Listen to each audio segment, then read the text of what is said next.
എല്ലാവർക്കും AWS Malayalam YouTube ചാനലിൻ്റെ പുതിയ വീഡിയോയിലോട്ട് സ്വാഗതം. ഇന്നത്തെ വീഡിയോയിൽ നമ്മൾ ഡിസ്കസ് ചെയ്യാൻ പോകുന്ന ടോപ്പിക് AWSലെ നിരവധി സർവീസസ് അവൈലബിൾ ആണ്. അതിലേറ്റവും ഇമ്പോർട്ടൻ്റ് ആയ ഒരു 50 സർവീസിനെ കുറിച്ചാണ് നമ്മൾ ഡിസ്കസ് ചെയ്യുന്നത്. ഈ വീഡിയോ വളരെ ഇമ്പോർട്ടൻ്റ് ആണ്. ഫോർ എക്സാമ്പിൾ നിങ്ങളൊരു ഇൻ്റർവ്യൂവിന് നിൽക്കുകയാണെങ്കിൽ ചിലപ്പോൾ ഒരു ഈ ടാസ്ക് ഏത് സർവീസ് യൂസ് ചെയ്തിട്ടാണ് നിങ്ങൾ ഫുൾഫിൽ ചെയ്യുക എന്നുള്ള ക്വസ്റ്റ്യൻസ് എക്സ്പെക്റ്റ് ചെയ്യാം. അതുപോലെ നമുക്കൊരു ഫംഗ്ഷൻ അല്ലെങ്കിൽ AWSൽ ഒരു കാര്യം ചെയ്യണമെങ്കിൽ 1000 അല്ലെങ്കിൽ 100 കണക്കിന് സർവീസസ് അവൈലബിൾ ആണ്. ഇതിൽ ഏത് സർവീസാണ് യൂസ് ചെയ്യേണ്ടത് എന്ന് കൃത്യമായിട്ട് അറിഞ്ഞിരിക്കും. സോ നമ്മൾ ഏറ്റവും ഇമ്പോർട്ടൻ്റ് ആയ ഒരു 50 സർവീസും അതിൻ്റെ ഫംഗ്ഷനാലിറ്റി അല്ലെങ്കിൽ ഏതൊക്കെ സാഹചര്യങ്ങളിൽ ഈ സർവീസ് യൂസ് ചെയ്യാം എന്നാണ് നമ്മൾ ഡിസ്കസ് ചെയ്യാൻ ശ്രമിക്കുന്നത്. സോ നമുക്ക് നമ്മുടെ വീഡിയോ സ്റ്റാർട്ട് ചെയ്യാം. നമ്മുടെ പല കോഴ്സുകളും ഇന്ന് step2c.comലും അതുപോലെ യൂഡമിയിലും അവൈലബിൾ ആണ്. അതിൻ്റെ URL ഞാൻ വീഡിയോയുടെ ഡിസ്ക്രിപ്ഷനിൽ നൽകുന്നതാണ്. താല്പര്യമുള്ളവർക്ക് ജോയിൻ ചെയ്യാവുന്നതാണ്. ആദ്യം തന്നെ നമ്മൾ ഡിസ്കസ് ചെയ്യാൻ പോകുന്ന ടോപ്പിക് ആമസോൺ EC2. ഇത് വളരെ പോപ്പുലറായ സർവീസാണ്. ഇതിനെക്കുറിച്ച് നമ്മൾ പ്രീവിയസ്ലി വീഡിയോ ഇട്ടതാണ്. ഒരു ക്ലൗഡിൽ ഒരു കമ്പ്യൂട്ടിംഗ് മെഷീൻ ലോഞ്ച് ചെയ്യാൻ യൂസ് ചെയ്യുന്ന ഒരു സർവീസാണ് EC2. കമ്പ്യൂട്ടിംഗ് മെഷീൻ എന്ന് പറയുമ്പോൾ ഒരു സെർവർ, നമ്മൾ നോർമലി നമ്മുടെ ഓഫീസിൽ യൂസ് ചെയ്യുന്ന ഒരു സെർവറിന് തുല്യം, വിൻഡോസോ അല്ലെങ്കിൽ ലിനക്സ് ബേസ്ഡ് ആയ ഒരു സെർവർ ലോഞ്ച് ചെയ്യാൻ നമ്മൾ ക്ലൗഡിൽ ലോഞ്ച് ചെയ്യാൻ യൂസ് ചെയ്യുന്ന ഒരു സർവീസാണ് EC2. നോർമലി നമ്മുടെ ഡാറ്റാ സെൻറ്ററിൽ ഒരു സെർവർ എങ്ങനെ യൂസ് ചെയ്യുന്നു അതേപോലെ തന്നെ നമുക്ക് ക്ലൗഡിലും ഈ സെർവർ അല്ലെങ്കിൽ ഈ സർവീസ് യൂസ് ചെയ്ത് ഒരു സെർവർ റൺ ചെയ്യാൻ പറ്റും. ഇതെങ്ങനെ ലോഞ്ച് ചെയ്യാം, ഇത് എങ്ങനെ കോൺഫിഗർ ചെയ്യാം, ഇതിലോട്ട് എങ്ങനെ കണക്ട് ചെയ്യാം എന്നുള്ള കാര്യങ്ങളൊക്കെ നമ്മൾ ഡീറ്റെയിൽ ആയിട്ട് പല വീഡിയോസിൽ എക്സ്പ്ലെയിൻ ചെയ്യുന്നതാണ്.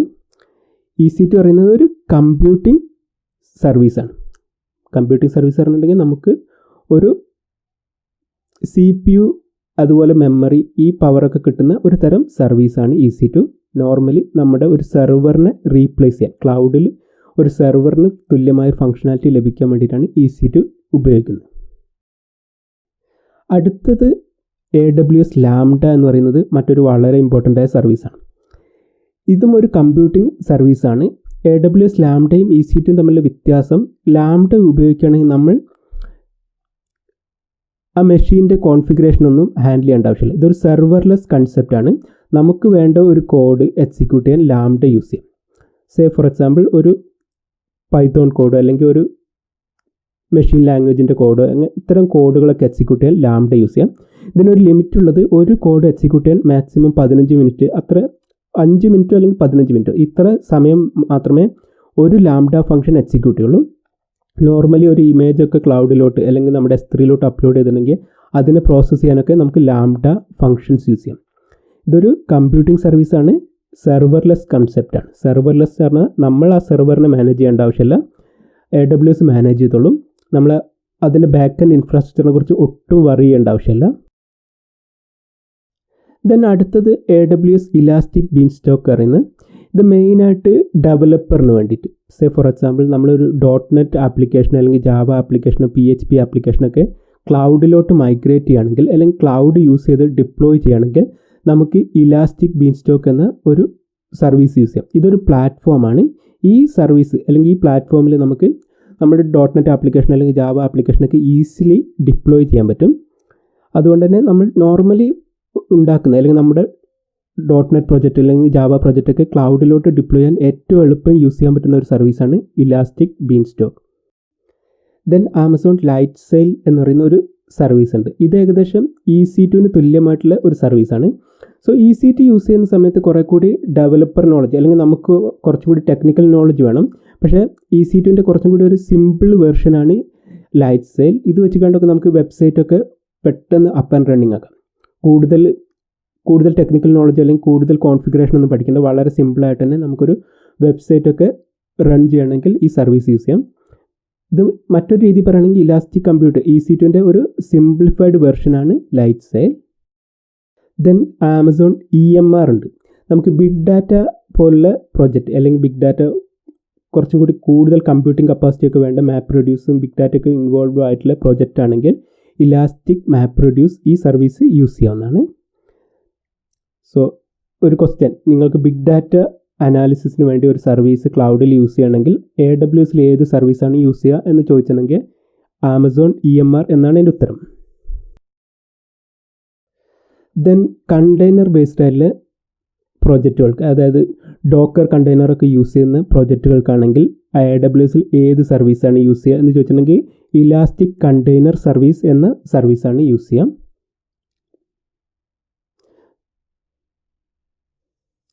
സോ ഇത്രയാണ് കമ്പ്യൂട്ടിംഗ് സർവീസിനെ കുറിച്ച് നമ്മൾ അറിഞ്ഞിരിക്കേണ്ട ഇമ്പോർട്ടൻ്റ് ആയ സർവീസസ്.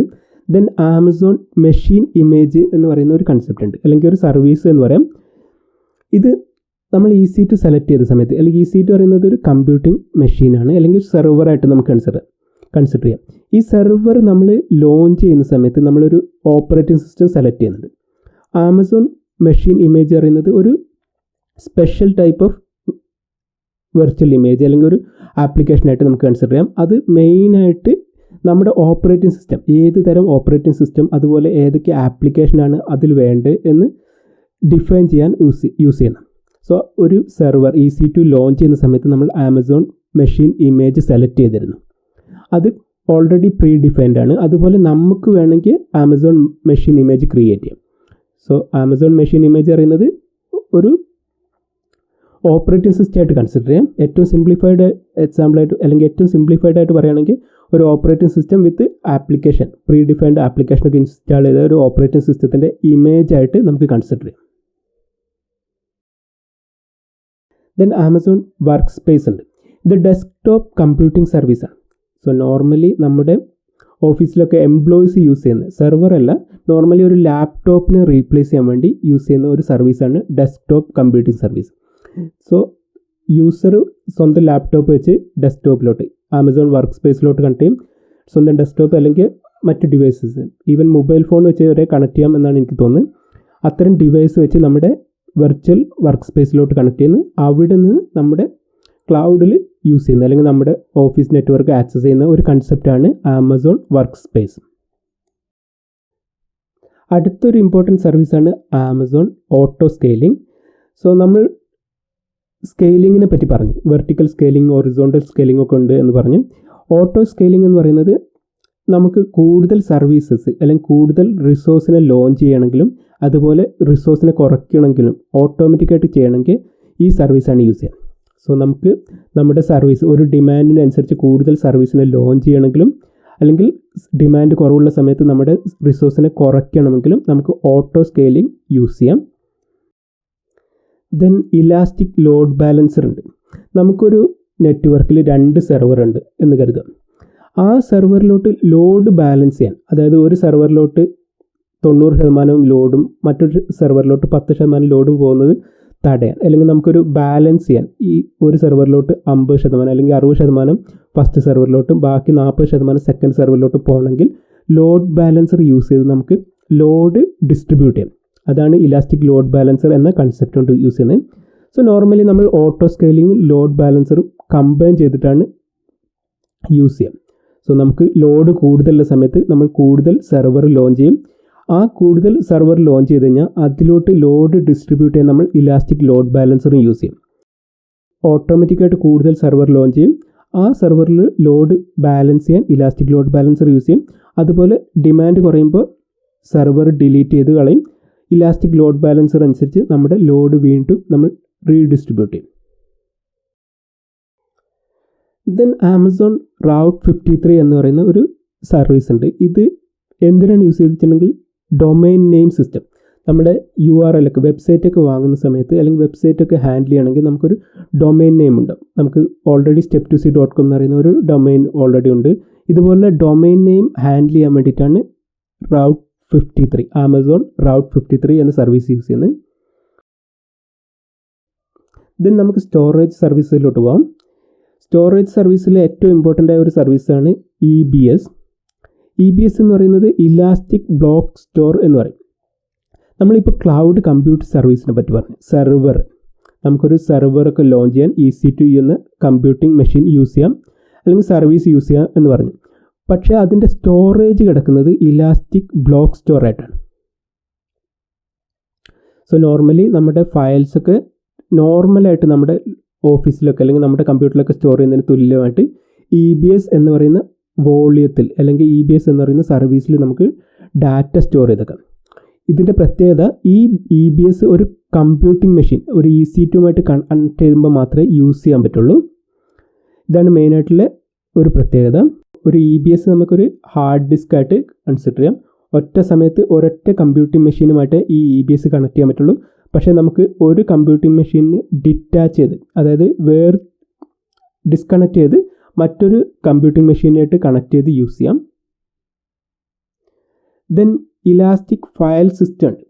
ഇലാസ്റ്റിക് ഫയൽ സിസ്റ്റം എന്ന് പറയുന്നത് നമ്മുടെ ഒരു നെറ്റ്വർക്കിലൊക്കെ ഷെയർഡ് ആയിട്ടുള്ള ഫയൽ സിസ്റ്റം, അല്ലെങ്കിൽ നമുക്ക് പല കമ്പ്യൂട്ടറുകൾക്കും ആക്സസ് ചെയ്യാൻ പറ്റുന്ന രീതിയിൽ ഒരു ഷെയർഡ് പാത്ത് അല്ലെങ്കിൽ ഷെയർഡ് ആയിട്ടുള്ള സ്റ്റോറേജ് ഡിവൈസ് കണക്ട് ചെയ്യുന്നതിന് അല്ലെങ്കിൽ ഹാൻഡിൽ ചെയ്യുന്നതിന് ഇലാസ്റ്റിക് ഫയൽ സിസ്റ്റം എന്ന് പറയും. സോ നോർമലി നമ്മുടെ ഓഫീസിലൊക്കെ പല കമ്പ്യൂട്ടറുകൾ 5-6 കമ്പ്യൂട്ടറൊക്കെ ഉണ്ടെന്ന് അസ്യൂം ചെയ്യാം. ഈ 5-6 കമ്പ്യൂട്ടറിന് സ്വന്തമായിട്ട് ഒരു ഹാർഡ് ഡിസ്ക് ഉണ്ടാവും. എന്നാൽ ഈ 5 അല്ലെങ്കിൽ 6 സിസ്റ്റത്തിന് ഷെയർഡ് ആയിട്ട് ഒരു ഫയൽ സിസ്റ്റം ഉണ്ടാവും. അപ്പോൾ നമുക്കൊരു ഡാറ്റ ഷെയർ ചെയ്യണമെങ്കിൽ, മറ്റൊരാളുമായിട്ട് ഷെയർ ചെയ്യണമെങ്കിൽ നമ്മൾ നോർമലി ഫയൽ സിസ്റ്റത്തിൽ സേവ് ചെയ്യും, മറ്റൊരാൾക്ക് അവിടെ നിന്ന് ആക്സസ് ചെയ്യാം. സോ ഇതാണ് ഇലാസ്റ്റിക് ഫയൽ സിസ്റ്റം. ഇത് ഒന്ന് കൂടുതൽ കമ്പ്യൂട്ടിംഗ് മെഷീനുമായിട്ട് ഡാറ്റ ഷെയർ ചെയ്യാൻ നമുക്ക് ഇലാസ്റ്റിക് ഫയൽ സിസ്റ്റം യൂസ് ചെയ്യാം. ഇവിടെ ഇലാസ്റ്റിക് ഫയൽ സിസ്റ്റം നമുക്ക് ഓൺ പ്രെമിസിലും ക്ലൗഡുമായിട്ടും കൂടി കണക്ട് ചെയ്യാൻ അല്ലെങ്കിൽ ഷെയർ ചെയ്യാൻ യൂസ് ചെയ്യാം.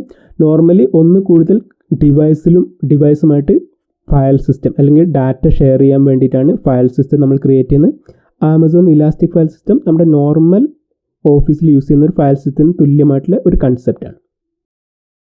ദെൻ ആമസോൺ S3 ഏറ്റവും പോപ്പുലർ ആയിട്ടുള്ള സ്റ്റോറേജ് സർവീസാണ് Amazon S3. Normally object storage എന്ന് പറയും. നമുക്കൊരു ഡാറ്റ അല്ലെങ്കിൽ ഏത് തരം ഡാറ്റയും നമുക്ക് സ്റ്റോർ ചെയ്യാൻ ആമസോൺ S3 യൂസ് ചെയ്യാം. നോർമലി ഫയലുകൾ അല്ലെങ്കിൽ ഇമേജസ്, വീഡിയോസ്, ഡോക്യുമെൻറ്റ്സ് ഇതൊക്കെ സ്റ്റോർ ചെയ്യാനാണ് നമ്മൾ S3 യൂസ് ചെയ്യുക. തിയററ്റിക്കലി അൺലിമിറ്റഡ് സ്റ്റോറേജാണ് S3 ഓഫർ ചെയ്യുന്നത്. സോ നോർമലി ഇമേജസ്, ഡോക്യുമെൻറ്റ് അതുപോലെ ഡാറ്റ ഒരു ഒബ്ജക്റ്റായിട്ട് സ്റ്റോർ ചെയ്യാൻ വേണ്ടിയിട്ടാണ് S3 യൂസ് ചെയ്യുക. ദെൻ ആമസോൺ S3 ഗ്ലേഷ്യർ എന്ന് പറയുന്ന ഒരു സ്റ്റോറേജ് ഉണ്ട്. ഇത് നമ്മൾ നോർമലി യൂസ് ചെയ്യുന്നത് നമുക്ക് അത്ര ഫ്രീക്വൻ്റ്ലി യൂസ് ചെയ്യേണ്ടാത്ത ചില ഡാറ്റയൊക്കെ നമ്മൾ ജനറേറ്റ് ചെയ്ത് കഴിഞ്ഞാൽ ആദ്യത്തെ ഒരു മാസം അല്ലെങ്കിൽ ഒരു വർഷമൊക്കെ വളരെ കോമൺ ആയിട്ട് യൂസ് ചെയ്യും. പക്ഷേ ചില ഡാറ്റ നമുക്ക് ഹിസ്റ്റോറിക്കലി കീപ്പ് ചെയ്യേണ്ടി വരും. ചില ഫയൽസൊക്കെ അല്ലെങ്കിൽ ബാങ്കിങ് ഇൻഫർമേഷനൊക്കെ ചിലപ്പോൾ ഒരു 10 വർഷത്തേക്കൊക്കെ നമുക്ക് ഹിസ്റ്റോറിക്കൽ ഡാറ്റ കീപ്പ് ചെയ്യേണ്ടി വരും. എന്തെങ്കിലും ഓഡിറ്റിംഗ് പർപ്പസിനൊക്കെ വേണ്ടിയിട്ട് നോർമലി നമ്മൾ ആക്സസ് ചെയ്യില്ല. വളരെ അപൂർവമായിട്ട് വല്ല ഓഡിറ്റിംഗ് ഒക്കെ നടക്കുന്ന സമയത്ത് നമ്മൾ ആ ഡാറ്റ റിക്വസ്റ്റ് ചെയ്യുന്നു, റിട്രീവ് ചെയ്ത് പ്രോസസ്സ് ചെയ്യുന്നു. സോ നോർമലി ആ ഡാറ്റ ക്ലൗഡിൽ സ്റ്റോർ ചെയ്ത് വെക്കും. പക്ഷേ ആരും എടുക്കാത്ത രീതിയിൽ അല്ലെങ്കിൽ വളരെ അപൂർവമായിട്ട് ആക്സസ് ചെയ്യുന്ന തരം ഡാറ്റേനെ ഗ്ലേഷ്യറിൽ സ്റ്റോർ ചെയ്ത് വെക്കും. S3 നമ്മൾ നോർമലി ഫ്രീക്വൻ്റ്ലി ആക്സസ് ചെയ്യുന്ന ഡാറ്റ S3 വെക്കും. സോ ആമസോൺ S3 ഗ്ലേഷ്യർ എന്ന് പറയുന്നത് ഒരുപാട് ഡാറ്റ ഒരുപാട് കാലത്തേക്ക് വളരെ കുറഞ്ഞ പൈസക്ക് സ്റ്റോർ ചെയ്തേക്കുന്ന ഒരു സർവീസാണ്. ഇൻഫ്രീക്വൻ്റ്ലി യൂസ് ചെയ്യുന്ന, വളരെ അപൂർവമായിട്ട് യൂസ് ചെയ്യുന്ന ഡാറ്റയാണ് സാധാരണ S3 ഗ്ലേഷ്യറിൽ സ്റ്റോർ ചെയ്തേക്കുന്നത്.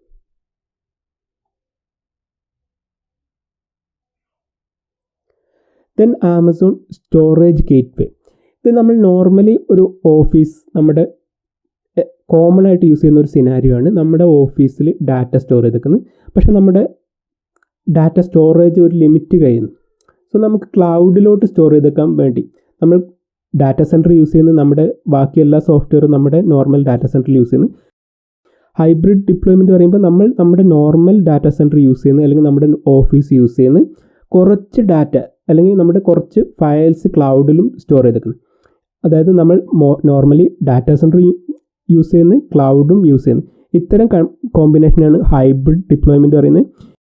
ഇത്തരം സാഹചര്യങ്ങളിൽ നമ്മുടെ ഡാറ്റയെ ക്ലൗഡിലും അതുപോലെ ഓൺ പ്രെമിസിലും കൃത്യമായിട്ട് സ്റ്റോർ ചെയ്തേക്കാൻ നമുക്ക് AWS സ്റ്റോറേജ് ഗേറ്റ്വേ യൂസ് ചെയ്യാം. സോ നമുക്ക് നമ്മുടെ നോർമൽ ഡാറ്റ സെൻറ്റർ യൂസ് ചെയ്യാം. എക്സ്ട്രാ ഡാറ്റ അല്ലെങ്കിൽ എക്സ്ട്രാ റിസോഴ്സിന് വേണ്ടി നമുക്ക് ക്ലൗഡും യൂസ് ചെയ്യാം. സോ AWS സ്റ്റോറേജ് ഗേറ്റ്വേ ഇത്തരം സാഹചര്യങ്ങൾ ഓൺ പ്രെമിസും അതുപോലെ ക്ലൗഡും യൂസ് ചെയ്യുന്ന സമയത്ത് ഡാറ്റയെ ഹാൻഡിൽ ചെയ്യാൻ അല്ലെങ്കിൽ സ്റ്റോർ ചെയ്തേക്കാൻ വേണ്ടി സ്റ്റോറേജ് ഗേറ്റ്വേ നമുക്ക് യൂസ് ചെയ്യാം. ദെൻ AWS ഡയറക്റ്റ് കണക്റ്റ് എന്ന് പറയുന്ന ഒരു സർവീസ്. ഇത് ശരിക്കും നമ്മൾ നോർമലി നമ്മുടെ ക്ലൗഡുമായിട്ട് കണക്ട് ചെയ്യുന്ന സമയത്ത് പബ്ലിക് ഇൻ്റർനെറ്റ് വെച്ചിട്ടാണ് നമ്മൾ ഓഫീസിൽ അല്ലെങ്കിൽ നമ്മുടെ നോർമൽ ഒരു ഇൻ്റർനെറ്റ് കണക്ഷൻ വെച്ചിട്ടാണ് നമ്മൾ ക്ലൗഡുമായിട്ട് കണക്ട് ചെയ്യുക. സോ ആ ക്ലൗഡ് കണക്ട് ചെയ്യുന്നത് ആ കണക്ഷൻ പബ്ലിക്കാണ്, എല്ലാവരും യൂസ് ചെയ്യുന്ന ഇൻ്റർനെറ്റ് കണക്ഷൻ യൂസ് ചെയ്തിട്ടാണ് നമ്മളും കണക്ട് ചെയ്യുന്നത്. പക്ഷേ ചില സാഹചര്യങ്ങൾ ചില കമ്പനികളൊക്കെ പ്രൈവറ്റ് കണക്ഷൻ പ്രിഫർ ചെയ്യും, അതായത് ഡെഡിക്കേറ്റഡ് ആയിട്ടുള്ള കണക്ഷൻ വേണമെന്ന് ആവശ്യപ്പെടും. ഇത്തരം സാഹചര്യങ്ങളിലാണ് AWS ഡയറക്റ്റ് കണക്ട് എന്ന സർവീസ് യൂസ് ചെയ്യുന്നത്. ഇത് ശരിക്കും നമ്മൾ അപ്ലൈ ചെയ്ത് കഴിഞ്ഞിട്ടുണ്ടെങ്കിൽ അവർ ലോക്കൽ പ്രൊവൈഡറുമായിട്ട് കണക്ട് ചെയ്ത് നമുക്ക് മാത്രമായിട്ട് ഡെഡിക്കേറ്റഡ് ആയിട്ടുള്ള കണക്ഷൻ നൽകും. സോ ഇതാണ് ഡയറക്റ്റ് കണക്ഷൻ്റെ ഉപകാരം. നമുക്കൊരു കണക്ഷൻ ഇൻ്റർനെറ്റ് കണക്ഷൻ യൂസ് ചെയ്യാതെ അല്ലെങ്കിൽ ഷെയർഡ് ആയിട്ടുള്ള കണക്ഷൻ യൂസ് ചെയ്ത് ഡെഡിക്കേറ്റഡ് ആയിട്ടൊരു AWS ആയിട്ടൊരു കണക്ഷൻ ആവശ്യമുണ്ടെങ്കിൽ AWS ഡയറക്റ്റ് കണക്റ്റ് യൂസ് ചെയ്യാം. ദെൻ AWS സ്നോബോൾ എന്ന് പറയുന്ന ഒരു കൺസെപ്റ്റ്, ഇത് ഈ വിഭാഗത്തിൽ 2-3 ഡിവൈസസ് അല്ലെങ്കിൽ 2-3 ഓപ്ഷൻസ് വരുന്നുണ്ട്. സ്നോബോൾ ശരിക്കും ഒരു ഡിവൈസാണ്. സോ ഇത് എപ്പോഴാണ് യൂസ് ചെയ്യുകയെന്ന് പറഞ്ഞിട്ടുണ്ടെങ്കിൽ നമ്മുടെ ഓൺ പ്രിമിസിൽ ഒരുപാട് ഡാറ്റയുണ്ട്, നമ്മൾ ക്ലൗഡിലോട്ട് മൈഗ്രേറ്റ് ചെയ്യുന്നു. നമ്മുടെ നോർമൽ ഇൻ്റർനെറ്റ് സ്പീഡ് വെച്ച് ഈ ഡാറ്റയൊക്കെ ക്ലൗഡിലോട്ട് കോപ്പി ചെയ്യണമെങ്കിൽ ഒരുപാട് സമയമെടുക്കുമെന്ന് അസ്യൂം ചെയ്യാം. ഇത്തരം സാഹചര്യങ്ങൾ ചിലപ്പോൾ 100 കണക്കിന് GB അല്ലെങ്കിൽ 1000 കണക്കിന് GB ഡാറ്റയൊക്കെ നമ്മുടെ ഓൺ പ്രിമിസ് എൻവയോൺമെൻറ്റിലുണ്ട്. ഈ ഡാറ്റ മുഴുവൻ നമ്മൾ ക്ലൗഡിലോട്ട് മാറ്റുകയാണെങ്കിൽ നമുക്ക് AWS സ്നോബോൾ യൂസ് ചെയ്യാം.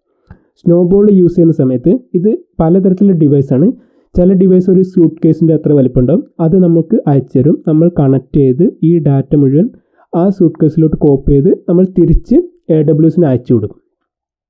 അവരാ സ്യൂട്ട് കേസ് അവരുടെ ഡാറ്റാ സെൻറ്ററിൽ കണക്ട് ചെയ്ത് ഡാറ്റ കോപ്പി ചെയ്ത് നമ്മുടെ S3ലോട്ട് കോപ്പി ചെയ്ത് നമുക്ക് തരും. ഇതാണ് സ്നോബോൾ കൺസെപ്റ്റ്. ചിലത് സ്യൂട്ട് കേസാണ്, ചിലത് ഏകദേശം ട്രക്കിൻ്റെ അത്രയ്ക്ക് വലിപ്പമുള്ള വലിയ ഏകദേശം ട്രക്കൊക്കെ നമ്മുടെ ഡാറ്റാ സെൻറ്ററിലോട്ട് അയച്ചു തരും. നമ്മൾ നേരിട്ട് കണക്ട് ചെയ്ത് ആ ഡാറ്റയെ ആ ഡിവൈസിലോട്ട് കോപ്പി ചെയ്യുന്നു, ആ ട്രക്ക് തിരിച്ച് AWSൻ്റെ ഡാറ്റാ സെൻറ്ററിൽ പോകുന്നു. അത്തരം ഓപ്ഷൻസും അവൈലബിൾ ആണ്. സോ നമുക്ക് എത്ര ഡാറ്റയാണോ കോപ്പി ചെയ്യേണ്ടത് അതിനനുസരിച്ച് ഡിഫറെൻറ്റ് ഓപ്ഷൻ സെലക്ട് ചെയ്യാം. അവരെ ആ ഡിവൈസും അല്ലെങ്കിൽ ആ ട്രക്കോ നമ്മുടെ ഓഫീസിലോട്ട് അയച്ചിരുന്നു, ദെൻ ആ ഡാറ്റ കോപ്പി ചെയ്യുന്നു. ഇതാണ് AWS snowball concept. Then cloud front പറയുന്ന ഒരു സർവീസ് ഉണ്ട്. നോർമലി ചില കമ്പനികളൊക്കെ ഫോർ എക്സാമ്പിൾ TV അല്ലെങ്കിൽ അതുപോലെ മൾട്ടിമീഡിയ മാർക്കറ്റിംഗ് ഇത്തരം കമ്പനികളൊക്കെ ഒരുപാട് വീഡിയോസൊക്കെ ഷെയർ ചെയ്യുന്നതാണ്. സോ നോർമലി ഒരു കമ്പനി അസ്യൂം ചെയ്യുക, ഒരു ഫേസ്ബുക്ക് പറയുന്ന ഒരു കമ്പനി നമ്മൾ AWSലാണ് വർക്ക് ചെയ്യുന്നത് എന്ന് അസ്യൂം ചെയ്യാം. അത്തരം ഒരു സാഹചര്യത്തിൽ അവർ ഒരു വീഡിയോ അപ്ലോഡ് ചെയ്തിട്ടുണ്ടെങ്കിൽ ഒരു വീഡിയോ ഒരുപാട് ആൾക്കാർ ആക്സസ് ചെയ്യും. സോ നമ്മൾ അപ്ലോഡ് ചെയ്ത വീഡിയോ അമേരിക്കയിലെ ഒരു സെർവറിലാണെന്ന് അസ്യൂം ചെയ്യാം. ഈ വീഡിയോ ഓരോ ആൾക്കാരും ആക്സസ് ചെയ്യുന്ന സമയത്ത് അമേരിക്കയിൽ നിന്ന് നമ്മുടെ ഡിവൈസിലോട്ട് എത്തുന്നതാണ് നോർമൽ സിനാരിയോ. പക്ഷേ ക്ലൗഡ് ഫ്രണ്ട് പോലുള്ള സർവീസൊക്കെ യൂസ് ചെയ്യുമ്പോൾ ഒരാൾ ആക്സസ് ചെയ്തിട്ടുണ്ടെങ്കിൽ ആ ഡാറ്റ തൊട്ടടുത്തുള്ള ഇന്ത്യയിലെ ഏതെങ്കിലും ഒരു സെർവറിൽ ക്യാഷ് ചെയ്യും. ദെൻ രണ്ടാമത്തെ ഒരാളെ ആക്സസ് ചെയ്യുന്ന സമയത്ത് ആ ഡാറ്റ അമേരിക്കയിൽ നിന്ന് റിട്രീവ് ചെയ്യുന്നതിന് പകരം നമ്മുടെ അടുത്തുള്ള സെർവർ ഇന്ത്യയിലെ ചിലപ്പോൾ മുംബൈയിലോ കൊച്ചിയിലുള്ള സെർവറിൽ നിന്നായിരിക്കും നമ്മൾ രണ്ടാമത് റിട്രീവ് ചെയ്യാം. സോ ക്ലൗഡ് ഫ്രണ്ട് യൂസ് ചെയ്യുന്ന സമയത്ത് AWSൻ്റെ ഒരുപാട് റീജിയനിൽ ഒരുപാട് എഡ്ജ് ലൊക്കേഷൻ എന്ന് പറയുന്ന ലൊക്കേഷൻസ് ഉണ്ട്. ഈ ലൊക്കേഷനിൽ ഒരു പ്രാവശ്യം ഡാറ്റ എത്തിക്കഴിഞ്ഞിട്ടുണ്ടെങ്കിൽ അവരവിടെ ക്യാഷ് ചെയ്യും. ആ ഡാറ്റ രണ്ടാമത് വേറൊരാൾ ആക്സസ് ചെയ്യുന്ന സമയത്ത് എഡ്ജ് ലൊക്കേഷൻ എന്നാണ് ആക്സസ് ചെയ്യുക. സോ കണ്ടൻറ് ഡെലിവറി ഒക്കെ കൂടുതൽ ഫാസ്റ്റ് ആക്കാൻ വേണ്ടി നമുക്ക് ക്ലൗഡ് ഫ്രണ്ട് യൂസ് ചെയ്യാം. സോ മെയിനായിട്ട് മീഡിയ സ്ട്രീമിങ്ങിന് വേണ്ടിയിട്ട്, അതായത് വീഡിയോസ് ഡിസ്ട്രിബ്യൂഷന് വേണ്ടിയിട്ടാണ് ഈ സർവീസ് മെയിനായിട്ട് യൂസ് ചെയ്യുക. ദെൻ AWS ബാക്കപ്പ് എന്ന് പറയുന്ന ഒരു കൺസെപ്റ്റ് അല്ലെങ്കിൽ ഒരു സർവീസ് ഉണ്ട്.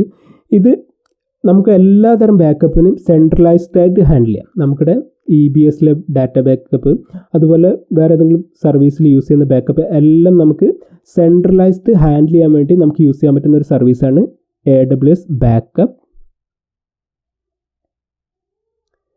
ദെൻ റിലേഷണൽ ഡാറ്റാബേസിലോട്ട് പോവുകയാണെങ്കിൽ ആമസോൺ റിലേഷണൽ ഡാറ്റാബേസ് RDS എന്ന് പറയും. നോർമലി നമ്മുടെ ഡാറ്റയെ നമ്മൾ സ്ട്രക്ചേർഡ് അൺസ്ട്രക്ചേർഡ് ഡാറ്റയ്ക്കായിട്ടാണ് കൺസിഡർ ചെയ്യുക. ഈ സ്ട്രക്ചേർഡ് ഡാറ്റയിൽ ഏറ്റവും ഇമ്പോർട്ടൻ്റ് യൂസ് ചെയ്യുന്ന ഒരു കൺസെപ്റ്റാണ് RDS relational database management system. ഇത്തരം സർവീസ് നമ്മൾ നോർമലി നമ്മുടെ ഓഫീസിലൊക്കെ വളരെ കോമൺ ആയിട്ട് യൂസ് ചെയ്യുന്ന സർവീസാണ്. MySQL അല്ലെങ്കിൽ സോഫ്റ്റ്വെയർ ആണ് MySQL, Oracle, SQL സെർവർ. ഇത്തരം സോഫ്റ്റ്വെയറിൻ്റെ ഒരു ക്ലൗഡ് വെർഷനാണ് RDS relational database management system. RDS എന്ന് പറയുന്ന സർവീസിൻ്റെ ഉള്ളിൽ തന്നെ ഏകദേശം 6 തരത്തിലുള്ള റിലേഷണൽ ഡാറ്റാബേസ് നമുക്ക് ലോഞ്ച് ചെയ്യാം. സോ RDS സെലക്ട് ചെയ്തിട്ടുണ്ടെങ്കിൽ നമുക്ക് ആമസോണിൻ്റെ അറോറ എന്ന് പറയുന്ന ഒരു ഡാറ്റാബേസ് സെലക്ട് ചെയ്യാം, അല്ലെങ്കിൽ പോസ്റ്റ്ഗ്രസ് SQL, അല്ലെങ്കിൽ MySQL, MariaDB, Oracle, Microsoft SQL server, ഇത്തരം സർവീസസ് ഒക്കെ നമുക്ക് RDS യൂസ് ചെയ്ത് റൺ ചെയ്യാം. ദെൻ ഡാറ്റാബേസ് മൈഗ്രേഷൻ സർവീസ്, നമ്മുടെ ഓൺ പ്രെമിസിലുള്ള ഒരു ഡാറ്റാബേസിനെ ക്ലൗഡിലോട്ട് അധികം ഡൗൺ ടൈം ഒന്നും ഇല്ലാതെ മൈഗ്രേറ്റ് ചെയ്യാൻ വേണ്ടി യൂസ് ചെയ്യുന്ന ഒരു സർവീസാണ് AWS database migration service.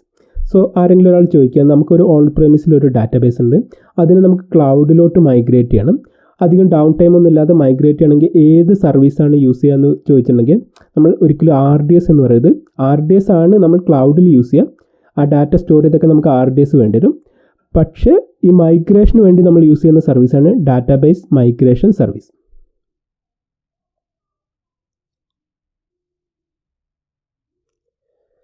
Then DynamoDB എന്ന് പറയുന്ന ഒരു കൺസെപ്റ്റ് അല്ലെങ്കിൽ ഒരു സർവീസാണ്. ഇത് വളരെ പോപ്പുലറായിട്ട് നമ്മൾ ക്ലൗഡിൽ സർവീസസ് അല്ലെങ്കിൽ ഡാറ്റയൊക്കെ സ്റ്റോർ ചെയ്തൊക്കെ യൂസ് ചെയ്യുന്ന ഒരു വളരെ പോപ്പുലറായിട്ടുള്ള ഒരു സർവീസാണ് DynamoDB. സോ നോർമലി നമ്മൾ റിലേഷണൽ ഡാറ്റാബേസ് യൂസ് ചെയ്തിട്ടാണ് ഡാറ്റ സ്റ്റോർ ചെയ്തത്. റിലേഷണൽ ഡാറ്റാബേസ് വളരെ ഫേമസും വളരെ കോമൺ ആയിട്ട് യൂസ് ചെയ്യുന്ന ഒരു ഡാറ്റ ഹാൻഡ്ലിംഗ് മെത്തേഡാണ് റിലേഷണൽ ഡാറ്റാബേസ് മാനേജ്മെൻറ്റ് സിസ്റ്റം. ഇതിൻ്റെ ഒരു പ്രോബ്ലം എന്താണെന്ന് വെച്ചിട്ടുണ്ടെങ്കിൽ, ഒരു ഡാറ്റ സ്റ്റോർ ചെയ്തേക്കണമെങ്കിൽ നമ്മൾ ആദ്യം ഒരു ടേബിൾ ഡിഫൈൻ ചെയ്യണം. ആ ടേബിളിൽ ഡിഫൈൻ ചെയ്ത സ്ട്രക്ചറിൽ പറ്റുന്ന ഡാറ്റ മാത്രമേ RDSൽ സ്റ്റോർ ചെയ്തേക്കാൻ പറ്റൂ. പക്ഷേ DynamoDB വരുമ്പോൾ NoSQL കൺസെപ്റ്റ്, അല്ലെങ്കിൽ SQLിനേക്കാളും അപ്പുറം എന്നാണ് പറയാം മെയിനായിട്ട്, അല്ലെങ്കിൽ നോട്ട് ജസ്റ്റ് SQL എന്നാണ് NoSQL കൊണ്ട് ഉദ്ദേശിക്കുന്നത്. സോ DynamoDB അതുപോലെ Cosmos DB ഇതൊക്കെ NoSQL ഡാറ്റാബേസ് ആയിട്ട് വരും. വളരെ അധികം ഹൈ പെർഫോമൻസ് നൽകുന്ന ഒരു തരം ഡാറ്റാബേസാണ്. ഇത്തരം ഡാറ്റാബേസ് യൂസ് ചെയ്യുന്ന സമയത്ത് നമുക്ക് ടേബിൾ ഡിഫൈൻ ചെയ്യേണ്ട ആവശ്യമില്ല. ഡാറ്റ ഇൻസേർട്ട് ചെയ്യുന്ന സമയത്ത് ആണ് നമ്മൾ ആ ഡാറ്റ എന്താണെന്ന് പറയുന്നത്. സോ നോർമലി JSON ബേസ്ഡ് ആയിട്ടുള്ള ഡാറ്റയാണ് നമ്മൾ ഇത്തരം ഡാറ്റാബേസിൽ യൂസ് ചെയ്യുക അല്ലെങ്കിൽ സ്റ്റോർ ചെയ്യുക. സോ ഇത് ക്ലൗഡ് യൂസ് ചെയ്യുന്ന സമയത്ത് NoSQL ഡാറ്റാബേസ്, AWSലെ NoSQL ഡാറ്റാബേസാണ് ആമസോൺ DynamoDB. ആൻഡ് വളരെയധികം പെർഫോമൻസ് നൽകുന്ന ഒരു ഡാറ്റാബേസ് കൺസെപ്റ്റാണ്.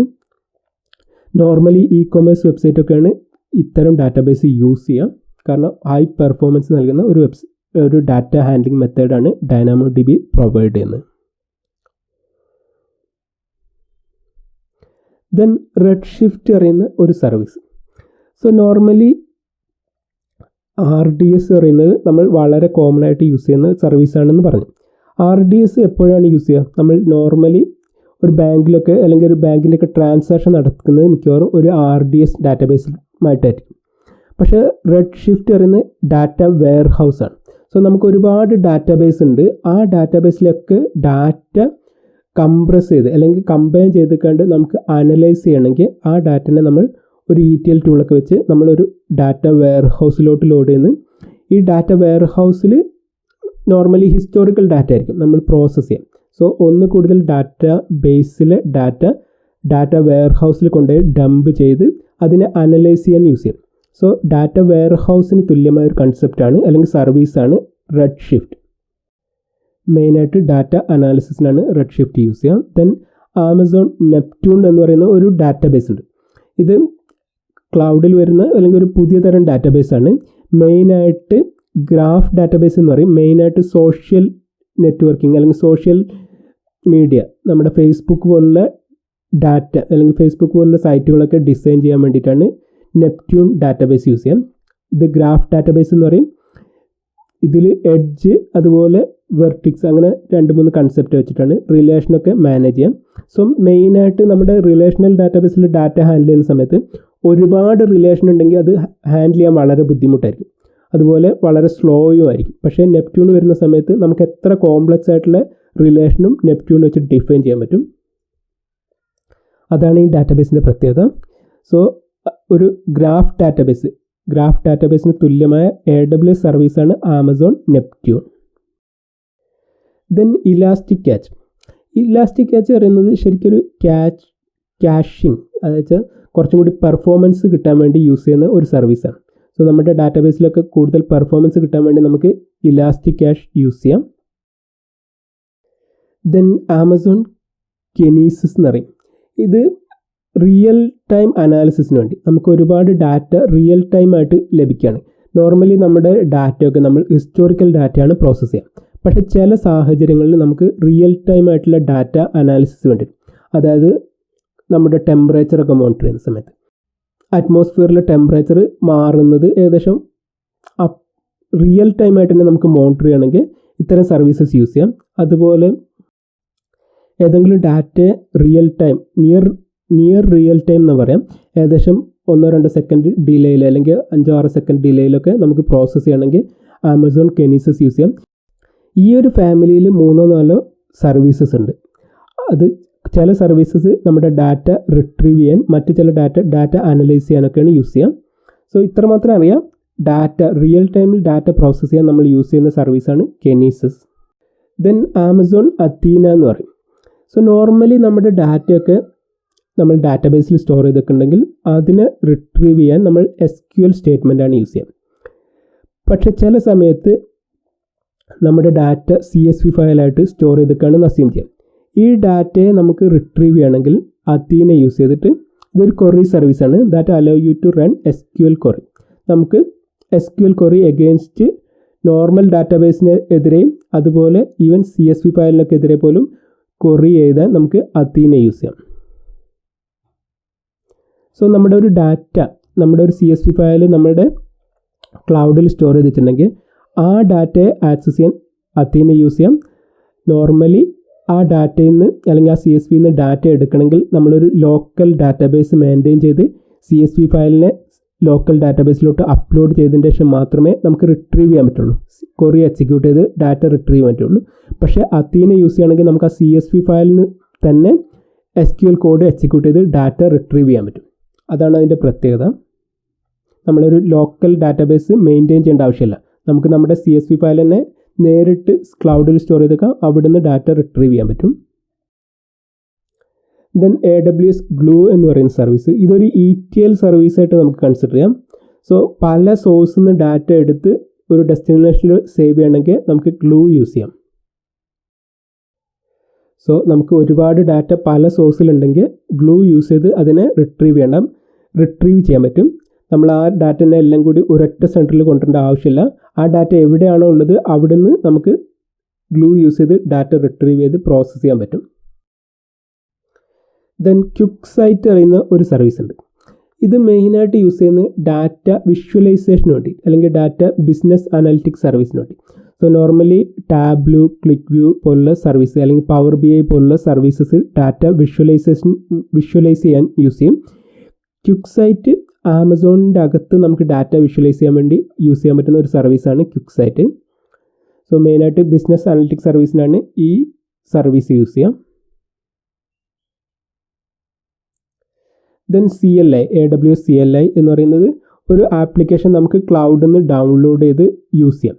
സോ നോർമലി നമ്മുടെ സർവീസ് ലോഞ്ച് ചെയ്യാൻ നമ്മൾ ക്ലൗഡിൽ ആ പോർട്ടൽ ലോഗിൻ ചെയ്ത് അവിടെ നിന്ന് മാനുവലിയാണ് എക്സിക്യൂട്ട് ചെയ്യാം അല്ലെങ്കിൽ ലോഞ്ച് ചെയ്യുക. പക്ഷേ CLI യൂസ് ചെയ്ത് നമുക്കൊരു കമാൻഡ് ലൈൻ വഴി ഈ സർവീസസൊക്കെ ആക്സസ് ചെയ്യാൻ പറ്റുന്ന ഒരു കൺസെപ്റ്റ് അല്ലെങ്കിൽ ഒരു ആപ്ലിക്കേഷനാണ് AWS CLI. Then cloud formation, AWSൻ്റെ ക്ലൗഡ് ഫോർമേഷൻ എന്ന് പറയുന്നത് വളരെ യൂസ്ഫുൾ ആയിട്ടുള്ള ഒരു സർവീസാണ്. നോർമലി നമ്മളൊരു ഡാറ്റാ സെൻറ്റർ അല്ലെങ്കിൽ ഒരു റിസോഴ്സ് നമ്മളൊരു ഈസി ടു ലോഞ്ച് ചെയ്യുകയാണെങ്കിൽ നമ്മൾ മാനുവലി അത് ലോഞ്ച് ചെയ്യുന്നു. പക്ഷേ ക്ലൗഡ് ഫോർമേഷൻ യൂസ് ചെയ്യുന്ന സമയത്ത് നമ്മളൊരു സ്ക്രിപ്റ്റ് എഴുതി വെക്കുക ചെയ്യുന്നു. നമുക്കൊരു സെർവറിന് വേണ്ട സ്ക്രിപ്റ്റ് നമ്മൾ ഡിഫൈൻ ചെയ്ത് വെക്കുന്നു. ദെൻ നമ്മൾ നെക്സ്റ്റ് ടൈം അതേ കോൺഫിഗറേഷന് വേണ്ട സെർവറാണ് ലോഞ്ച് ചെയ്യുന്നതെങ്കിൽ ഈ സ്ക്രിപ്റ്റ് എക്സിക്യൂട്ട് ചെയ്താൽ മതി. സോ ക്ലൗഡ് ഫോർമേഷൻ ഒരു ടെംപ്ലേറ്റ് ഡിഫൈൻ ചെയ്യാണ്. ആ ടെംപ്ലേറ്റ് യൂസ് ചെയ്ത് നമുക്ക് നമ്മുടെ ഇൻഫ്രാസ്ട്രക്ചർ വീണ്ടും മറ്റൊരു റീജിയനിലോ അല്ലെങ്കിൽ മറ്റൊരു സ്ഥലത്ത് ഡിപ്ലോയ് ചെയ്യാൻ വളരെ സിമ്പിളായിട്ട് ചെയ്യാം. സോ മെയിനായിട്ട് ഇതിൻ്റെ യൂസ് എന്താ പറഞ്ഞിട്ടുണ്ടെങ്കിൽ ഇൻഫ്രാസ്ട്രക്ചർ ആസ് എ കോഡ്, നമ്മുടെ ഇൻഫ്രാസ്ട്രക്ചർ നമ്മുടെ മൊത്തം ഓഫീസ് സെറ്റപ്പ് അല്ലെങ്കിൽ കോൺഫിഗറേഷൻ നമ്മൾ കോഡ് വെച്ച് ഡിഫൈൻ ചെയ്യണം. അപ്പോൾ ഒരു ബ്രാഞ്ചൊക്കെ റെപ്ലിക്കേറ്റ് ചെയ്യണമെങ്കിൽ ഈ കോഡ് മറ്റൊരു റീജിയനിൽ എക്സിക്യൂട്ട് ചെയ്തിട്ടുണ്ടെങ്കിൽ ആ എൻ്റയർ ഇൻഫ്രാസ്ട്രക്ചർ അവിടെ റെപ്ലിക്കേറ്റഡ് ആവും. സോ ക്ലൗഡ് ഫോർമേഷൻ വളരെ യൂസ്ഫുൾ ആയിട്ടുള്ള സർവീസാണ്. Then Amazon SES, simple email service എന്ന് പറയുന്ന ഒരു സർവീസ് ഉണ്ട്. മെയിനായിട്ട് മെസ്സേജിങ്ങിനൊക്കെ വേണ്ടി യൂസ് ചെയ്യാൻ പറ്റുന്ന ഒരു സർവീസാണ് SES. ദെൻ SNS എന്ന് പറയുന്നത് സിമ്പിൾ നോട്ടിഫിക്കേഷൻ സർവീസ്. ഇതും മെയിനായിട്ട് യൂസ് ചെയ്യുന്ന ഒരു നോട്ടിഫിക്കേഷൻ അല്ലെങ്കിൽ ഒരുപാട് സർവീസസിനെ ഹാൻഡിൽ ചെയ്യുന്ന സമയത്ത് ആ സർവീസസിൻ്റെ ഇടയിലുള്ള കമ്മ്യൂണിക്കേഷൻ കറക്റ്റ് ആവാൻ വേണ്ടി നമുക്ക് സിമ്പിൾ നോട്ടിഫിക്കേഷൻ സർവീസ് യൂസ് ചെയ്യാം. സോ മെയിനായിട്ട് SNS ആ നോട്ടിഫിക്കേഷനൊക്കെ മാനേജ് ചെയ്യും, ട്രാക്ക് ചെയ്യും, അതുപോലെ കൺട്രോൾ ചെയ്യുകയും ചെയ്യും. സോ ഒന്ന് കൂടുതൽ സർവീസ് സെർവറുമായിട്ട് കണക്ട് ചെയ്യുന്ന സമയത്തൊക്കെ നമുക്ക് ഈ സർവീസ് യൂസ് ചെയ്യാം. Then SQS simple queue service, ഇതും SNSന് തുല്യമായിട്ടുള്ളൊരു സർവീസ് തന്നെയാണ്. സോ മെയിനായിട്ട് ഇത് എവിടെ യൂസ് ചെയ്യാറുണ്ടെങ്കിൽ ഡിസ്ട്രിബ്യൂട്ടഡ് സിസ്റ്റത്തിലൊക്കെ, അതായത് ഒരുപാട് സെർവർ, നമുക്ക് ഒരുപാട് റിക്വസ്റ്റ് വരുന്നത് നമ്മുടെ സെർവർ അതിനെ 1 by 1 ഹാൻഡിൽ ചെയ്യുകയാണെങ്കിൽ SQS ഒരു ക്യൂ ആയിട്ട് ഇതിനെല്ലാം ബഫർ ചെയ്യും. സോ നമുക്ക് റിക്വസ്റ്റ് ഒന്നിച്ച് അയക്കാം, ആ ക്യൂവിൽ ആ റിക്വസ്റ്റ് എല്ലാം സ്റ്റോർ ചെയ്തേക്കും. ദെൻ ഇങ്ങേ അറ്റത്തുനിന്ന് നമ്മുടെ സെർവറിന് കപ്പാസിറ്റി അനുസരിച്ച് ആ ക്യൂവിൽ നിന്ന് കൂടുതൽ റിക്വസ്റ്റ് എടുത്ത് ഹാൻഡിൽ ചെയ്യുന്നു. സോ ആ ക്യൂ ഒരു ബഫറായിട്ട് ഹാൻഡിൽ ചെയ്യും. നമുക്ക് എത്ര റിക്വസ്റ്റ് വേണമെങ്കിലും ക്യൂവിലോട്ട് അയക്കാം. ദെൻ സെർവർ ഓരോ റിക്വസ്റ്റും ആ ക്യൂവിൽ നിന്ന് എടുക്കുന്നു. കൂടാതെ ക്യൂവിൻ്റെ ലെങ്ത് ഒരു ലിമിറ്റ് കൂടുതലാണെങ്കിൽ നമുക്ക് ലോഡ് ബാലൻസറും ഓട്ടോ സ്കെയിലിംഗ് വെച്ച് കൂടുതൽ സെർവറിനെ ലോഞ്ച് ചെയ്ത് കൂടുതൽ പ്രോസസ്സ് ചെയ്യാം. ഇതാണ് SQS എന്ന കൺസെപ്റ്റ്. ദെൻ സ്റ്റെപ്പ് ഫംഗ്ഷൻ ഇതൊക്കെ ആപ്പ് ഡെവലപ്മെൻറ്റ് യൂസ് ചെയ്യുന്ന ഒരു സർവീസാണ്. സോ ആപ്പ് ഡെവലപ്മെൻറ്റ് സമയത്ത് പല സ്റ്റെപ്പ് അല്ലെങ്കിൽ പല ലെവലിൽ പ്രോസസ്സ് ചെയ്യണമെങ്കിൽ നമുക്ക് സ്റ്റെപ്പ് ഫംഗ്ഷൻ യൂസ് ചെയ്ത് ഒരു സ്റ്റെപ്പ് അല്ലെങ്കിൽ ഒരു പ്രോസസ്സ് കഴിഞ്ഞതിന് ശേഷം മാത്രമേ അടുത്ത ലെവലിൽ പോകാൻ പറ്റുള്ളൂ എന്നൊക്കെ സ്റ്റെപ്പ് ഫംഗ്ഷൻ വെച്ച് യൂസ് ചെയ്ത് ഡിഫൈൻ ചെയ്യാൻ പറ്റും. ഒരു ഫ്ലോ ക്രിയേറ്റ് ചെയ്യാൻ വേണ്ടി നമുക്ക് AWS സ്റ്റെപ്പ് ഫംഗ്ഷൻ യൂസ് ചെയ്യാം.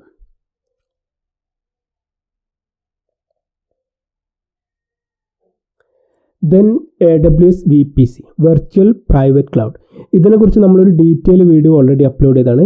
വെർച്വൽ പ്രൈവറ്റ് ക്ലൗഡ് പറയുന്നത് ശരിക്കും ഒരു ഡാറ്റാ സെൻറ്റർ നമ്മൾ ക്ലൗഡിൽ ക്രിയേറ്റ് ചെയ്യുന്നതിന് തുല്യമാണ്.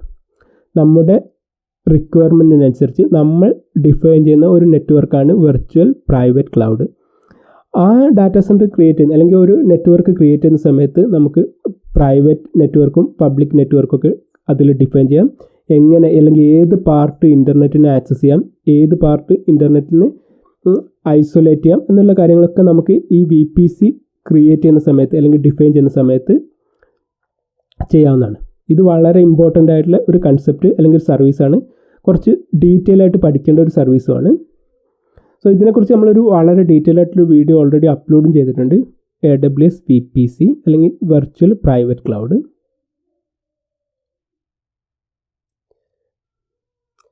Then WAF web application firewall, ഇതൊരു ക്ലൗഡിലൊരു ഫയർവാൾ സെറ്റപ്പ് ചെയ്യാൻ അല്ലെങ്കിൽ AWSലൊരു ഫയർവാൾ സെറ്റപ്പ് ചെയ്ത് നമ്മുടെ ആപ്ലിക്കേഷനും ഡാറ്റയൊക്കെ പ്രൊട്ടക്റ്റ് ചെയ്യാൻ വേണ്ടി യൂസ് ചെയ്യുന്ന ഒരു സർവീസാണ് WAF.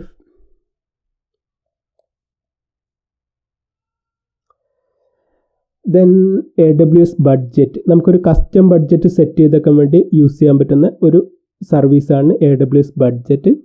സോ നമുക്കൊരു ക്ലൗഡിൽ യൂസ് ചെയ്യുന്ന സമയത്ത് ഒരു $10 ഒക്കെ ഒരു ബഡ്ജറ്റ് സെറ്റ് ചെയ്ത് വെച്ചിട്ടുണ്ടെങ്കിൽ ആ ബഡ്ജറ്റിനനുസരിച്ച് നമുക്ക് നോട്ടിഫിക്കേഷനൊക്കെ ലഭിക്കും. സോ അതിനു വേണ്ടി യൂസ് ചെയ്യുന്ന ഒരു സർവീസാണ് AWS budget.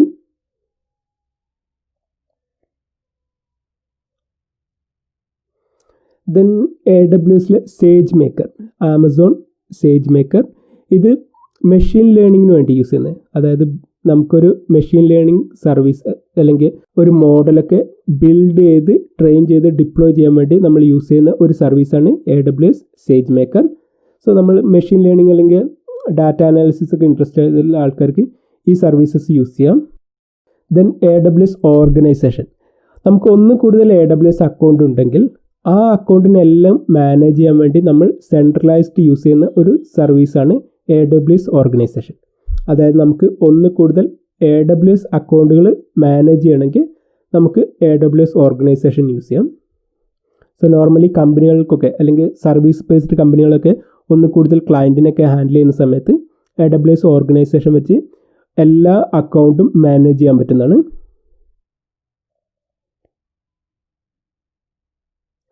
Then identity and management service, ഇതും വളരെ ഇമ്പോർട്ടൻ്റ് ആയ ഒരു സർവീസാണ്. ഇവിടെയാണ് നമ്മുടെ ക്ലൗഡിൽ നമ്മൾ AWSൽ ഒരു അക്കൗണ്ട് ക്രിയേറ്റ് ചെയ്ത് കഴിഞ്ഞിട്ടുണ്ടെങ്കിൽ നോർമലി ഒരു കമ്പനിക്ക് വേണ്ടിയിട്ടാണ് ഒരു അക്കൗണ്ട് ക്രിയേറ്റ് ചെയ്യുക. ആ കമ്പനിയിൽ 100 കണക്കിന് എംപ്ലോയീസ് വർക്ക് ചെയ്യും.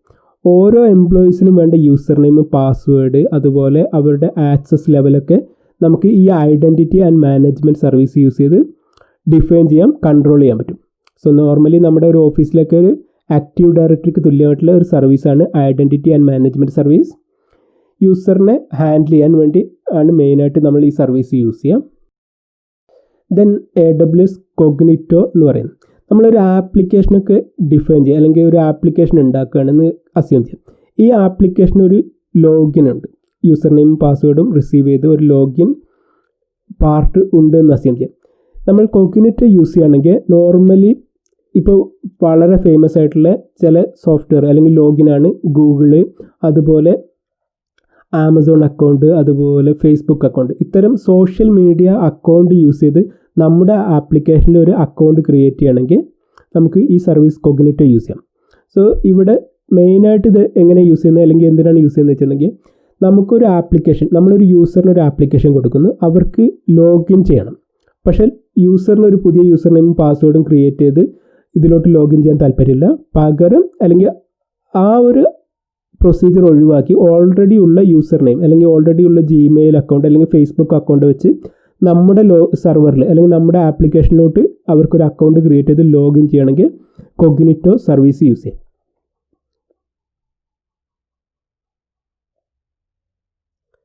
ദെൻ AWS ഷീൽഡ് ഉണ്ട്. സോ ഇത് എപ്പോഴാണ് യൂസ് ചെയ്യാറുണ്ടെങ്കിൽ ഡിസ്ട്രിബ്യൂട്ടഡ് ഡിനയൽ സർവീസ് എന്ന് പറയുന്ന ഒരു കൺസെപ്റ്റ് ഉണ്ട്. സോ നമ്മൾ ഒരാളെ ഉപദ്രവിക്കണമെങ്കിൽ ചെയ്യുന്ന പരിപാടിയാണ് ഡിസ്ട്രിബ്യൂട്ടഡ് ഡിനയൽ ഓഫ് സർവീസ്. അതായത് ഒരുപാട് റിക്വസ്റ്റ് കൊടുത്ത് ആ വെബ്സൈറ്റിനെ ഹാങ് ആക്കുക. ഇത്തരം റിക്വസ്റ്റുകൾ അല്ലെങ്കിൽ ഇത്തരം അറ്റാക്കിനെ പ്രിവെൻറ്റ് ചെയ്യാനുള്ള ഒരു സർവീസാണ് AWS ഷീൽഡ്. സോ ഇത്തരം അറ്റാക്കിന് ഒരു പ്രത്യേക പാറ്റേൺ ഉണ്ടാകും. ആ പാറ്റേൺ ഡിറ്റക്റ്റ് ചെയ്ത് കഴിഞ്ഞിട്ടുണ്ടെങ്കിൽ ഈ AWS ഷീൽഡ് അത്തരം റിക്വസ്റ്റിന് റെസ്പോണ്ട് ചെയ്യില്ല അല്ലെങ്കിൽ ഡിനേ ചെയ്യുന്ന ഒരു പരിപാടിയാണ് AWS shield. So distributed denial അറ്റാക്കിനെ പ്രിവെൻറ്റ് ചെയ്യാൻ നമ്മൾ AWSൽ യൂസ് ചെയ്യുന്ന ഒരു സർവീസാണ് AWS shield. Then personal health dashboard ഉണ്ട്. AWSലെ സർവീസിൻ്റെ കറണ്ട് സ്റ്റാറ്റസ് അല്ലെങ്കിൽ അത് ഡൗൺ ആണോ എന്നുള്ള കാര്യങ്ങളൊക്കെ അറിയാൻ നമുക്ക് ഈ ഒരു സർവീസ് യൂസ് ചെയ്യാം. Then AWS trusted advisor. ഇത് നമുക്കെങ്ങനെ ഒപ്റ്റിമൈസ്, നമ്മുടെ കറണ്ട് കോൺഫിഗറേഷൻ എങ്ങനെ ഒപ്റ്റിമൈസ് ചെയ്യാം, അതുപോലെ എങ്ങനെ പെർഫോമൻസ് എങ്ങനെ ഇമ്പ്രൂവ് ചെയ്യാം, ദെൻ സെക്യൂരിറ്റി എങ്ങനെ ഇമ്പ്രൂവ് ചെയ്യാം എന്നുള്ള ഒരു അഡ്വൈസ് കിട്ടണമെങ്കിൽ AWS ട്രസ്റ്റഡ് അഡ്വൈസർ യൂസ് ചെയ്യും. സോ ഈ സർവീസസ് യൂസ് ചെയ്യുന്ന സമയത്ത് നമ്മൾ ഇതുവരെ ലോഞ്ച് ചെയ്ത സർവീസസിനെ ഒക്കെ അവർ അനലൈസ് ചെയ്ത് അതിനെങ്ങനെ പെർഫോമൻസ് ഇമ്പ്രൂവ് ചെയ്യാം, അതുപോലെ എങ്ങനെ സെക്യൂരിറ്റി ഇമ്പ്രൂവ് ചെയ്യാം എന്നുള്ള ഒരു അഡ്വൈസ് നമുക്ക് ലഭിക്കും. സോ ഒരുപാട് സർവീസസ് ഒക്കെ ഉണ്ടെങ്കിൽ അതിൻ്റെ എവിടെയെങ്കിലും സെക്യൂരിറ്റി ഇമ്പ്രൂവ് ചെയ്യാനുള്ള ഓപ്ഷൻ ഉണ്ടെങ്കിൽ നമുക്ക് ഈ സർവീസസ് വെച്ച് മനസ്സിലാക്കി ഉടനെ തന്നെ ഫിക്സ് ചെയ്യാവുന്നതാണ്. അതുപോലെ എന്തെങ്കിലും പെർഫോമൻസ് ഇമ്പ്രൂവ് ചെയ്യണമെങ്കിൽ നമുക്ക് ഈ സർവീസസ് അഡ്വൈസ് കിട്ടും, ഒരു അഭിപ്രായം അത്ര. Then AWS config. സോ നമ്മൾ ക്ലൗഡിൽ നിരവധി സർവീസസ് ലോഞ്ച് ചെയ്യുന്നു. സോ ഈ സർവീസസിൻ്റെയൊക്കെ കോൺഫിഗറേഷനിൽ എന്തെങ്കിലും മാറ്റം വരുത്തുന്നുണ്ടോ അല്ലെങ്കിൽ എന്തെങ്കിലും ചേഞ്ചസ് വരുന്നിട്ടുണ്ടോ എന്ന് നോക്കണമെങ്കിൽ നമുക്ക് ഈ AWS കോൺഫിഗ് യൂസ് ചെയ്യാം. ഈ ഓരോ സർവീസിൻ്റെയും അതിൽ വരുന്ന എല്ലാ മാറ്റങ്ങളും, കോൺഫിഗറേഷനിൽ വരുന്ന എല്ലാ മാറ്റങ്ങളും ഈ സർവീസസ് ട്രാക്ക് ചെയ്ത് വെക്കും. So track resource inventory and changes. Then AWS X-Ray. ഇതും മെയിനായിട്ട് നമ്മൾ മോണിറ്ററിങ്ങിന് യൂസ് ചെയ്യുന്ന ഒരു സർവീസാണ്. ക്ലൗഡിൽ നമ്മുടെ ആപ്ലിക്കേഷനിലോട്ട് വരുന്ന ഓരോ റിക്വസ്റ്റും നമുക്ക് പ്രത്യേകമായിട്ട് അനലൈസ് ചെയ്യണമെങ്കിൽ ഈ സർവീസ് യൂസ് ചെയ്യാം. സോ മെയിനായിട്ട് ഏതൊക്കെ റിക്വസ്റ്റ് വന്നു അല്ലെങ്കിൽ എന്തൊക്കെ മെസ്സേജസ് ആണ് ഇതിൻ്റെ ഇടയിൽ പാസ് ചെയ്യപ്പെട്ട് എന്നൊക്കെ അനലൈസ് ചെയ്യാൻ നമുക്ക് AWS X-Ray യൂസ് ചെയ്യാം. ദെൻ SSL അതുപോലെ TSL സർട്ടിഫിക്കേഷൻ മാനേജ് ചെയ്യാൻ വേണ്ടി നമുക്ക് AWS സർട്ടിഫിക്കറ്റ് മാനേജർ ഉണ്ട്. സോ മെയിനായിട്ട് SSL TSL സർട്ടിഫിക്കറ്റ് പ്രൊവിഷൻ ചെയ്യാനും മാനേജ് ചെയ്യാനും ഡിപ്ലോയ് ചെയ്യാനൊക്കെ ഈ സർട്ടിഫിക്കറ്റ് മാനേജർ സർവീസ് യൂസ് ചെയ്യുന്നു. ദെൻ അടുത്ത ഒരു ഇമ്പോർട്ടൻറ്റ് സർവീസാണ് ക്ലൗഡ് HSM. ഇതൊരു ഹാർഡ്വെയർ ബേസ്ഡ് ആയ സർവീസാണ്. ക്ലൗഡ് HSM എന്ന് പറയുന്നത് സെക്യൂരിറ്റിക്ക് വേണ്ടി നമ്മുടെ സ്വന്തമായിട്ട് കീ ഒക്കെ ജനറേറ്റ് ചെയ്ത് നമ്മുടെ ഡാറ്റയെ സെക്യൂർ ചെയ്യാൻ വേണ്ടിയിട്ടാണ് ക്ലൗഡ് HSM യൂസ് ചെയ്യുന്നത്. സോ നമ്മൾ ഡാറ്റ ക്ലൗഡിൽ സ്റ്റോർ ചെയ്തിരിക്കുകയാണെങ്കിൽ ആ ഡാറ്റയെ എൻക്രിപ്റ്റ് ചെയ്യും. ആ സമയത്താണ് മെയിനായിട്ട് ക്ലൗഡ് HSM യൂസ് ചെയ്യാം.